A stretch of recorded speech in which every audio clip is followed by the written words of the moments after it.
At least in some families, as I would not say 100% of the families, they have a smoke coming in the kitchen. But I remember that time we did not have anything in our kitchen, nothing. Only okra that my brother had already collected somewhere and my sister. So we had to start eating that okra. Imagine eating okra during Sikuku, during Christmas holiday. It is something that you don't try to even imagine.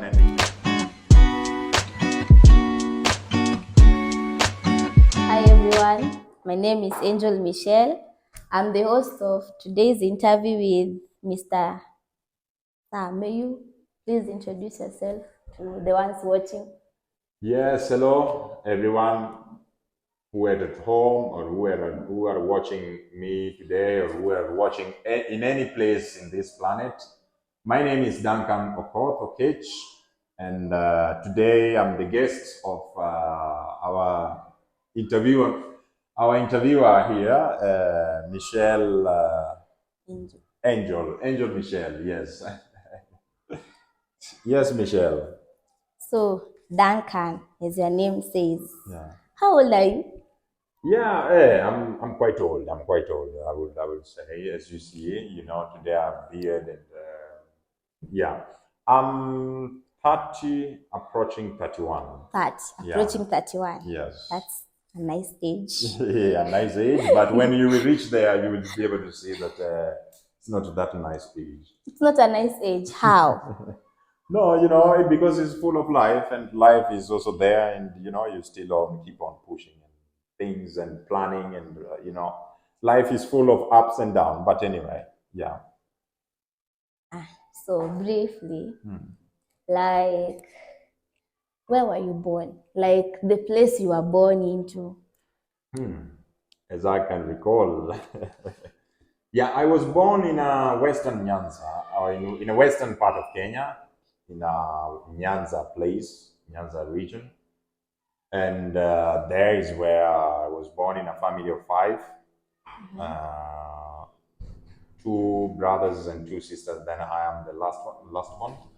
But then later on, I found out myself in Nairobi because my brother, my elder brother George, he had already come in Nairobi, or he had already came in Nairobi. And then when he came back there, or when he came back to the village, is the time that he realized that my family was already broken, and that was it was a shock for him. I was a little child. Being a little child, there was my father had already broken up with my mama, and then the father got another wife, and then that wife decided, I don't know whether she decided or convinced my papa to leave that particular family behind, and then they had to go and live their own life. So my father just left us like that in the village. Yeah, that's where I was born, and that's where now life began, as I would say. Sure, your life seems. So, how was it like you in that state of family? How was your feelings, or how did you feel?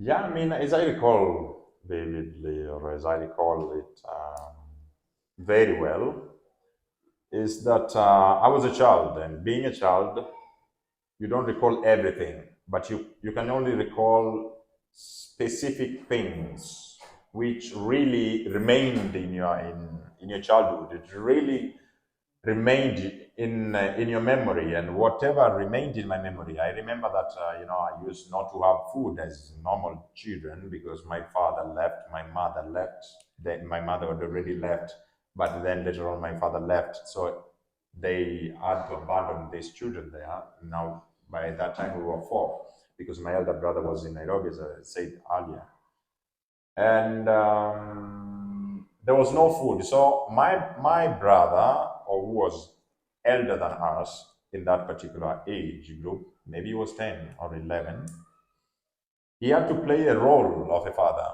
and my sisters, my two younger sisters. They had to play a role of a mother and of a sister, as I would say. Until when my brother came into the village to visit the family, because he did not know that this family, I mean, he was thinking that, it is a Christmas time, here we call it Sikuku, so the family gathering, family coming together. But after all, he comes into a family which has already been broken. Finding these children there left without any future, without any perspective, or without any tomorrow, because you are children. I was almost 2 or 3 years. Then he decided to come and to pick me from the village, because he said that he did not have much by then. He said, it's better I pick, or it's better I go with this child with me, because I'm in Nairobi. At least I can provide him some education or some food and some basic needs, and then leave my that elder brother, by that time 10, 11, and the other two sisters in the village, because he could not be able uh, to manage to give to all of us. Then that's when I came to Nairobi. Yeah, I came to Nairobi thinking that, I left that particular very hard life, life without future, life without parents, life without any adult in the home, life where my brother, as I wrote also a book about this particular life history, is called Hold Your Dream Sitting Next to You. So, but it is not, it is only in Italian. So my brother, he was supposed to take care of me. By that time, he had not gotten married. Then later, after 1 year, he got married when I came to Nairobi to stay with him. There is when the time that life began to change in my own brother's hand, in my own brother's house, and yeah, things started there. As I don't want to spoil your interview. I don't want to spoil, your questions, or your point of view, or your doubts. Yeah, let's go on this. So you are in Nairobi with your brother. Like, what brought him to Nairobi from Western, and how did he get to bring you to where he was? Like, what brought him?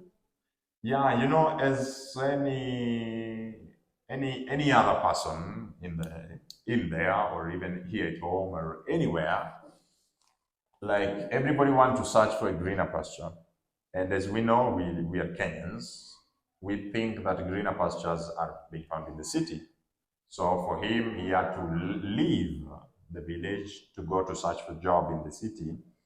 That's why I did not know about him when I was born, because he had already left to the city. But then later on, after some years, he wanted to return back home to visit his family during Christmas holiday. And that particular Christmas is what also remained in me, that, even if you don't have that much, but at least in some families, as I will not say 100% of the families, they have a smoke coming in the kitchen. But I remember that time, we did not have anything in our kitchen. Nothing.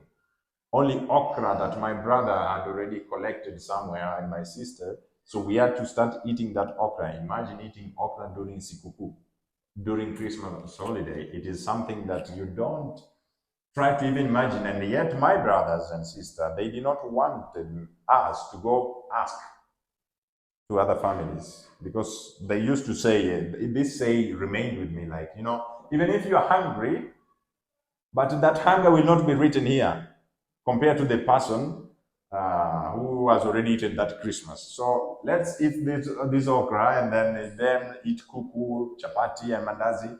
But we just eat the smell from the neighbors. But anyway, my brother came there to visit, and also try to help. But then when he found out that this situation, the family has been broken, then it was like, no, I can only take the younger one and then bring back him with me to Nairobi. That's why I found myself in Nairobi.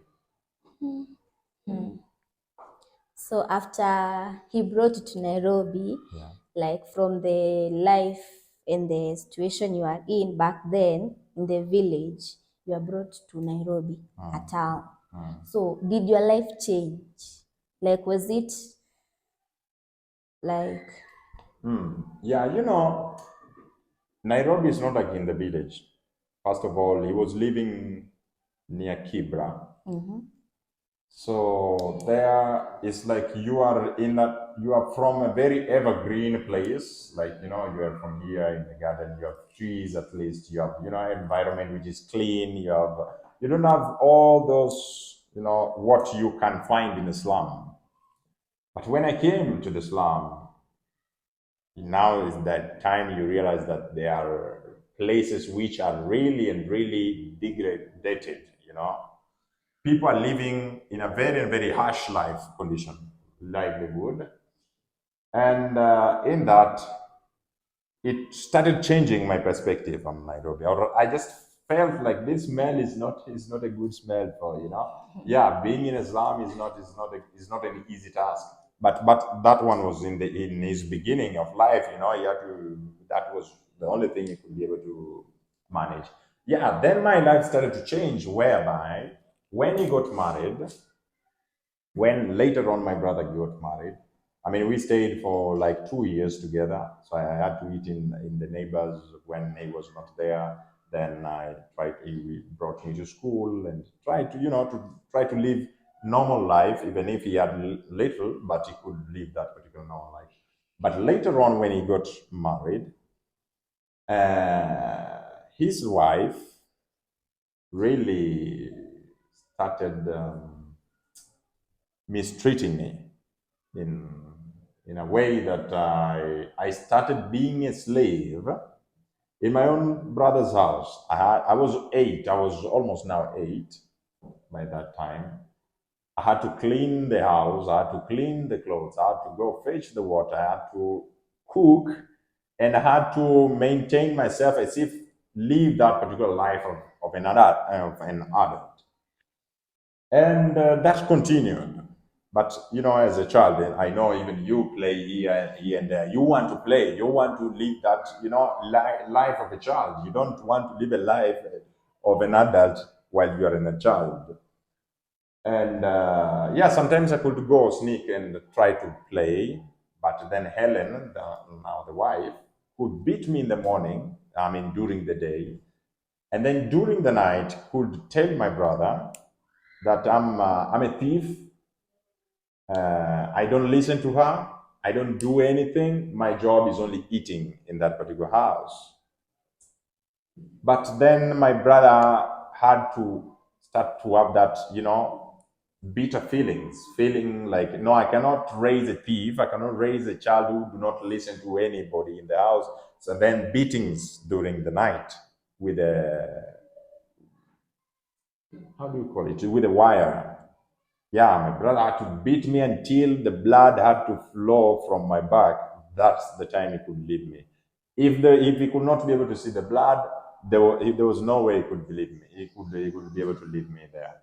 But that thing continued, and the time he could beat me this way for, let's say, 2 or 3 months, I could not go to school because I had to heal the wounds. But that doesn't mean that in these 3 months you will not get the beatings. In these 3 months, you will not get all those mistreatments that are happening or that were happening in the house, because these mistreatments continued until sometimes I could not be able to eat in my own brother's house. The wife, had to cook earlier, eat with the child after they had his son. They could eat themselves before my brother. Then when my brother comes, she's like, yeah, we have already eaten. And you cannot tell your brother that's a lie, or else is another beating. You cannot say, I haven't eaten yet, or else that is going to be a quarrel all night and beatings. So I had to start to live in that particular condition. And that was not only the case. The case worsened with time and with time. you get to know each other as well. But these beatings kept on and on and on until neighbors wanted to intervene in between and ask, and were like, no, you cannot mistreat this child like this. You cannot do to him like this. He's also a child. He has to live. You don't beat a child like, like something that doesn't have a worth, doesn't have worth of living.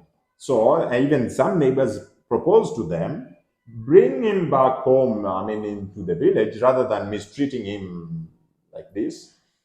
But then that one also kept them feel like, now they have to beat me hard and even harder until one day, um,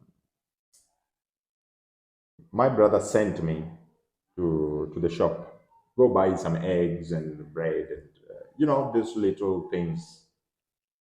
And it was at night. Then you have to run very fast and come back because you don't have to waste time. If you waste time, you are there. Helen will say, I told you, your brother do not listen to anybody. I told you, your brother does not even have any responsibility. He just stay there. So I had to run and come back, with the shopping, with the little shopping that I had to. But I don't know, until today, I still doubt whether that shopkeeper gave me the exact amount of the rest of the change that he was supposed to give me, or it was me who lost 20 shilling on the way. That marked the end of my staying with my brother. I mean, when I came back, I gave the shopping that I was sent, then it was missing this 20 shillings. Ay, ay, ay, ay, ay, ay, ay, ay. I don't know if you ever seen how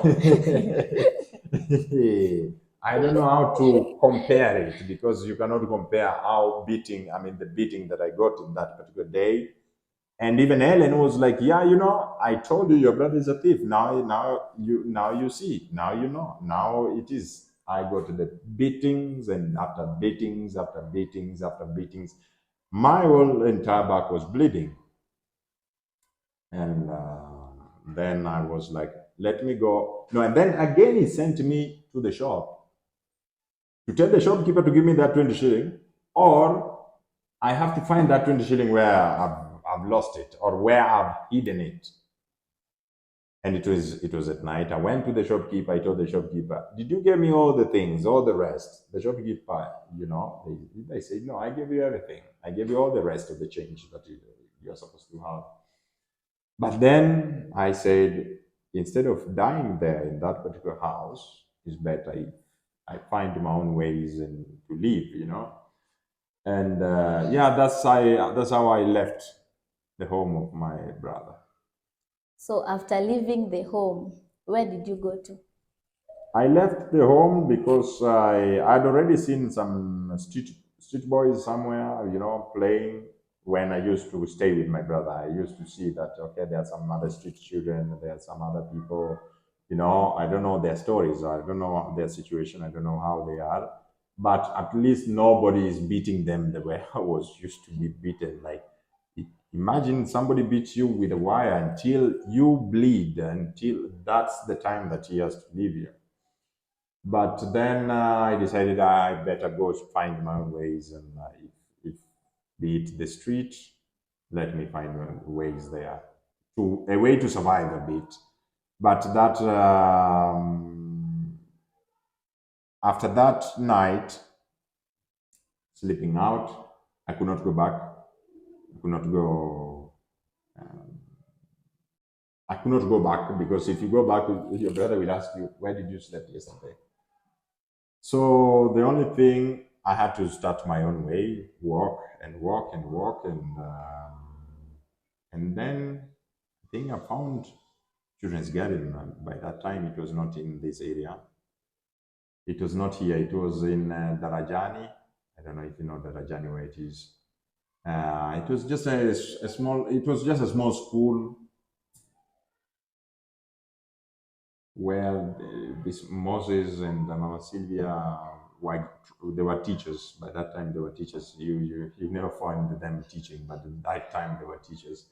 So then I tried to explain for them my situation. I showed them my back, and I remember Mzee, Daddy Moses, was like, "Yeah, I think you need more help. I mean, you need our help rather than to just leave you like this." And that's how I ended up knowing Daddy Moses and Mama Sylvia, because by that time they had very few children. It was like the beginning of the home they were starting to help homes, because they already seen this kind of street children all over, and orphans, and that, I think, for them, or as I see it today, they wanted to give future to this nation or to this country. And if the future, normally the future belongs to the children. I mean, the generation after. And if this particular generation is wasted, is like you have so many street children, you have so many children who cannot go to school, mistreated and abandoned, then I think that was the time they realized, or Moses and Sylvia, they wanted now to be like, okay, can we do something? Can we do, or can we try to help this generation to come up? Maybe one day, something. I mean, these children can be able to grow, can be able to have somewhere that they can have a roof and help somewhere. Then I found them there. Moses was teaching, and also Mama Sylvia was teaching a pre-unit by that time. And I talked to them.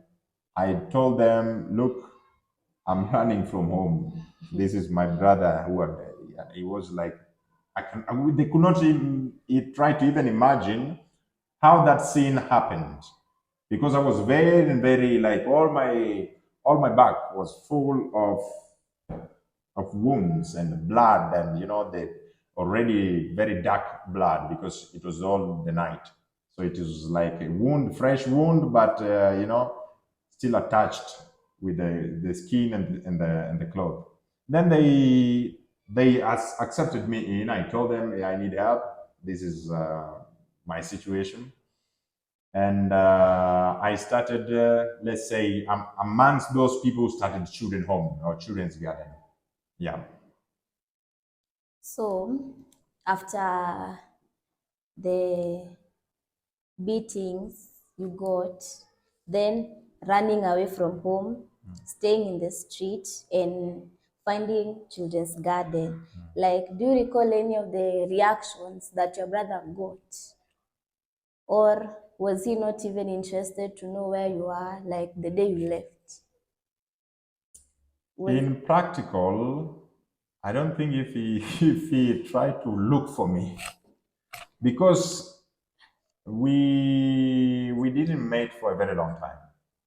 After that scenario, we didn't meet for a very long time, until one day we met on the street.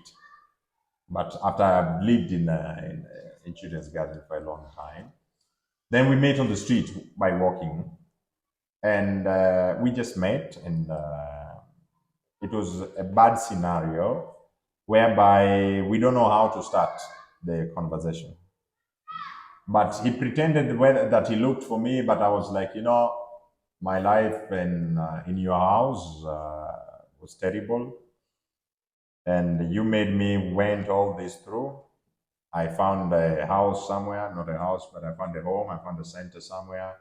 I talked to them. They accepted me in after all what I went through, and yeah, I'm still alive. I'm living in children's garden, but I don't remember whether he ever came to visit, or whether he ever came to follow out where is children's garden.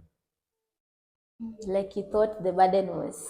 Yeah, that was the bad part of, I grew up with this bitter feelings, like I was a burden to him, I was a burden to that family, I was a burden.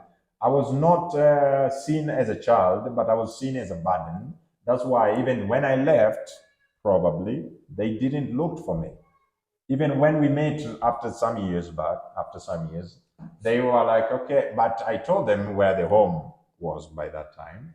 I never saw them looking for, or try to find, like, okay, maybe come into their senses and say, okay, maybe at least now we have to be as a brother, but I still had to live with that. Like, I've been a burden for my family, my own family, and that is a very, very bad feeling. Growing up with it, and until I finished even Form 4, I had that particular burden with me. Like, I was a very quiet man. I was a very quiet student or a quiet person because I had my own bitterness. I had my own things, holding me because I wanted to study. I wanted to do things. I wanted to prove, like, even if I've been a burden to my own family, but I can still try to do something through the opportunities that I got. Until, yeah, later on, those bitter feelings and the burden that I used to have, I had to let them go. But I will tell you when it reached that moment. So if by chance you are given an opportunity to meet your brother once again, what can you tell him? Like, how would be your reaction? That is a good question because even in my book, when I go to do presentation of this book, hold your dream seated next to you, because everyone, if you have a dream, keep it, and that's why I was advised with this Carlo Petrini. He's a person there. I know him in Italy. Yeah, he told me to still hold on my dream, to which is sitting next to me. But anyway, coming back to your question, sometimes I've been asked those questions, like, what will you do? Or would you like to go find your brother? Would you like to go reconnect with your brother? But I have reached a certain point whereby, I like to make life also not be stressful. I knew more than Moses and Mama Sylvia when I was a very child, maybe you're 10 years of age.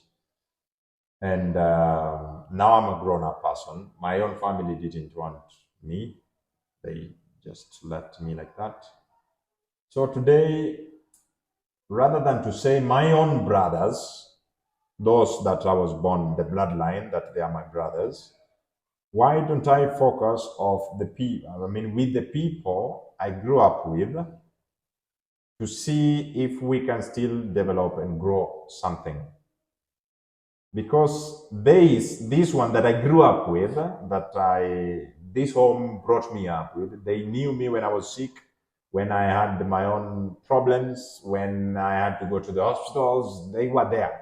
But then the others, it is also, it is not an egoistical point of view, but it is to have my own burdens, not to be like, I want to meet my brothers and sisters because they are my only brothers. But now I grew up with a variety of people, and these other people, I also have to take them as my brothers. So today I had to leave those feelings up immediately after I wrote a book, because now my life it is in it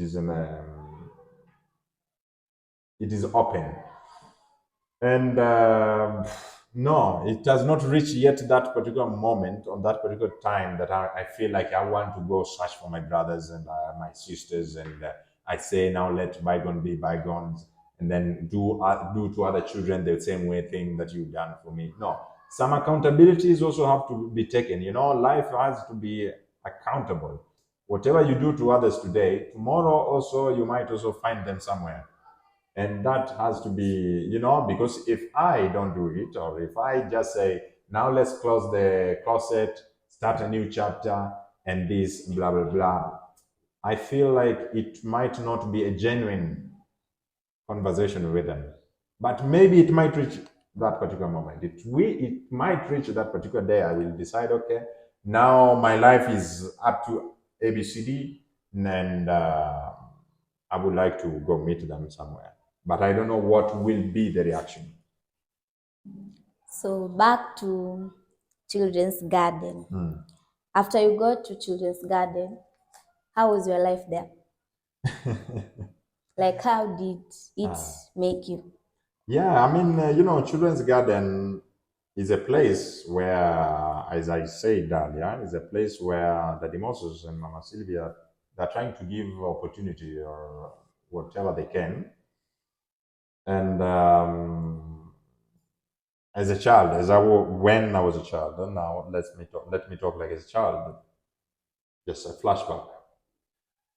Every child wish to have everything. And if you miss something, you feel like, yeah, why are we this poor that we cannot even eat bread? Why this poor that we cannot even have a good roof, good bed and good this? Why are we eating githeri every day? That was there also by that time when I was a child, and those were challenges by that time. I don't know if maybe they still exist today.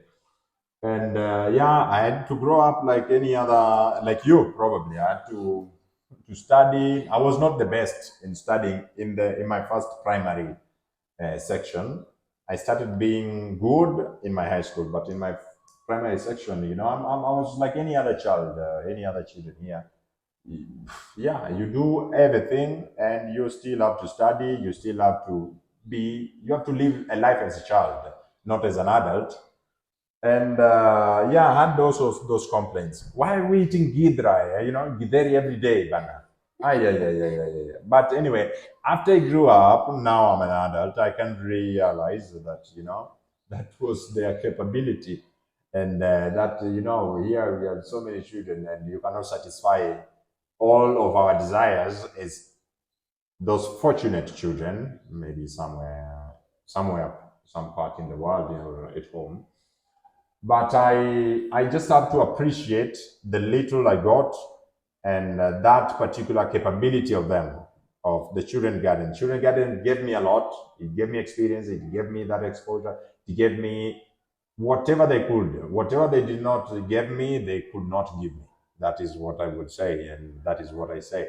Because if they could give me something extra, if they had that possibility, I believe that they could have given me. But up to their capacity is what they gave. And I did my whole primary here. I did my whole high school because I'm the first class, let's say, to start high school here. I think you are not yet there, but our high school was in the bedroom. I mean, they had to remove some beds, and then they stayed. The Moses said, you people, we don't have donors here. We don't have high school money to pay high school outside. But I would not like to just remove you here because I know you, and I knew you from your childhood. Now I don't want just you to go like this. And then he was like, that bedroom there will be now high school. Imagine after doing KCPE. Ah, yeah, yeah, yeah. You just feel like, yeah, but Mzae, we told you, you told us when we will pass this exam, you will take us to high school. Then it's like, no, kaswende kabisa. That is the high school. Yeah, but it is, yeah, then we started there. That is the high school that today you see, it has grown. It is my happiness to see that particular his way of thinking or his dream of having high school here, it has now grown. But we started remove some beds somewhere, and then with the volunteers, because so during my time I did not study with the teachers, regular teacher. I studied with a few teachers, and the majority of them were volunteers in any way. Then yeah, that's my children's garden.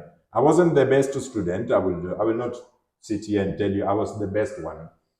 But in high school, I tried to be the best. But as a child, you sometimes do things which an adult do not like, and another one did not like. Yeah, I was like a normal person, and that was my life here. And yeah, I appreciate that I got that opportunity to study here, to do my high school here. Then after high school, I finished high school 2013. Yeah, I think that was the first lot, like to see the growth of Children's Garden from the beginning to the high school, to finish the high school. Then after that, I did my volunteer work because we did not have teachers. Then I had to be a teacher. me and my colleagues, or my colleagues and I. We had to be teachers for 1.5 years. By that time, I knew a friend of mine called Eugenio, who came here to adopt a child, and then we became friends. And through letters, we could hear one another and this and that. And then he told me about a school, a university in Italy, north part of Italy, called Cuneo. And after he told me about this university, it's called the University of Gastronomic Sciences.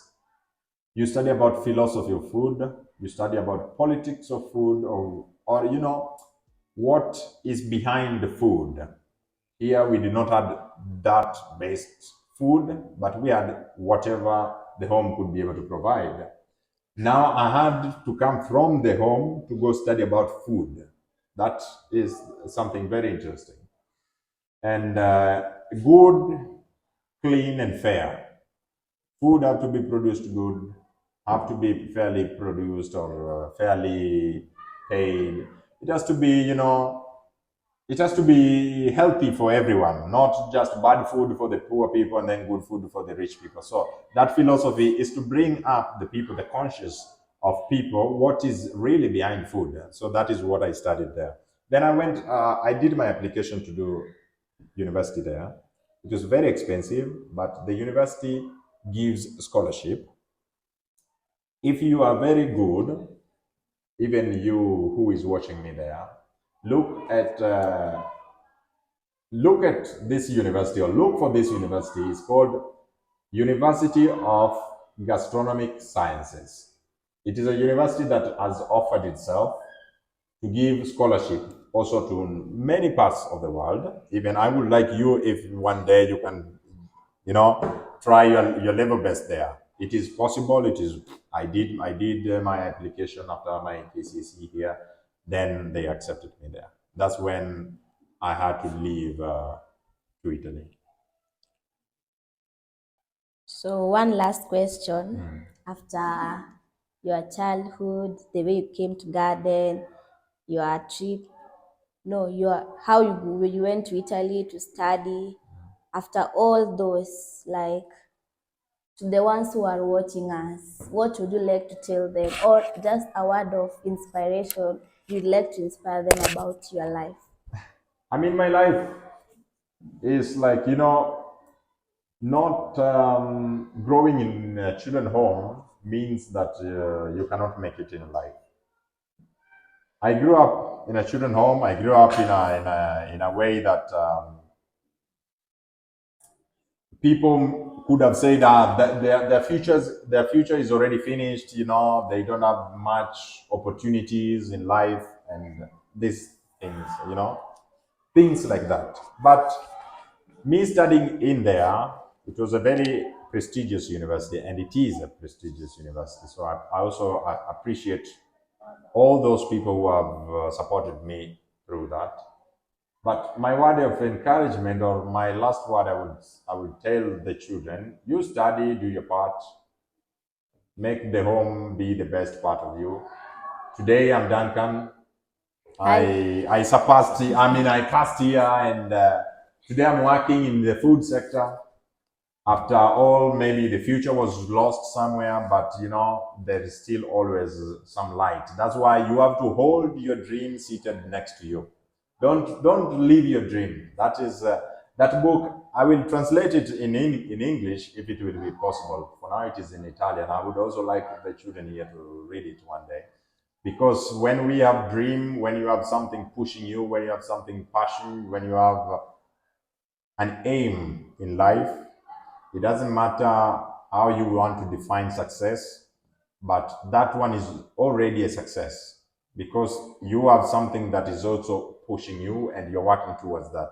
So today I'm working as a gastronome in Italy in a cooperative where they are gastronome. I'm the head chef, as I would, if somebody might ask, who is a gastronome, something like that. I'm the head chef who come with a recipe to conserve and, add value in the products in this particular company, or in this particular cooperative. And then maybe in the future, you may never know, that particular skills and education, professionality, I would like to also to bring it back home and try to see if we can be able to create something here at home. I mean, in Kenya together. That is the long term goal that I have. So thank you, Duncan, about that life story. I hope you've heard that. So I've been your host, Angel Michelle, and this is my untold story by Duncan. Thank you. Thank you very much.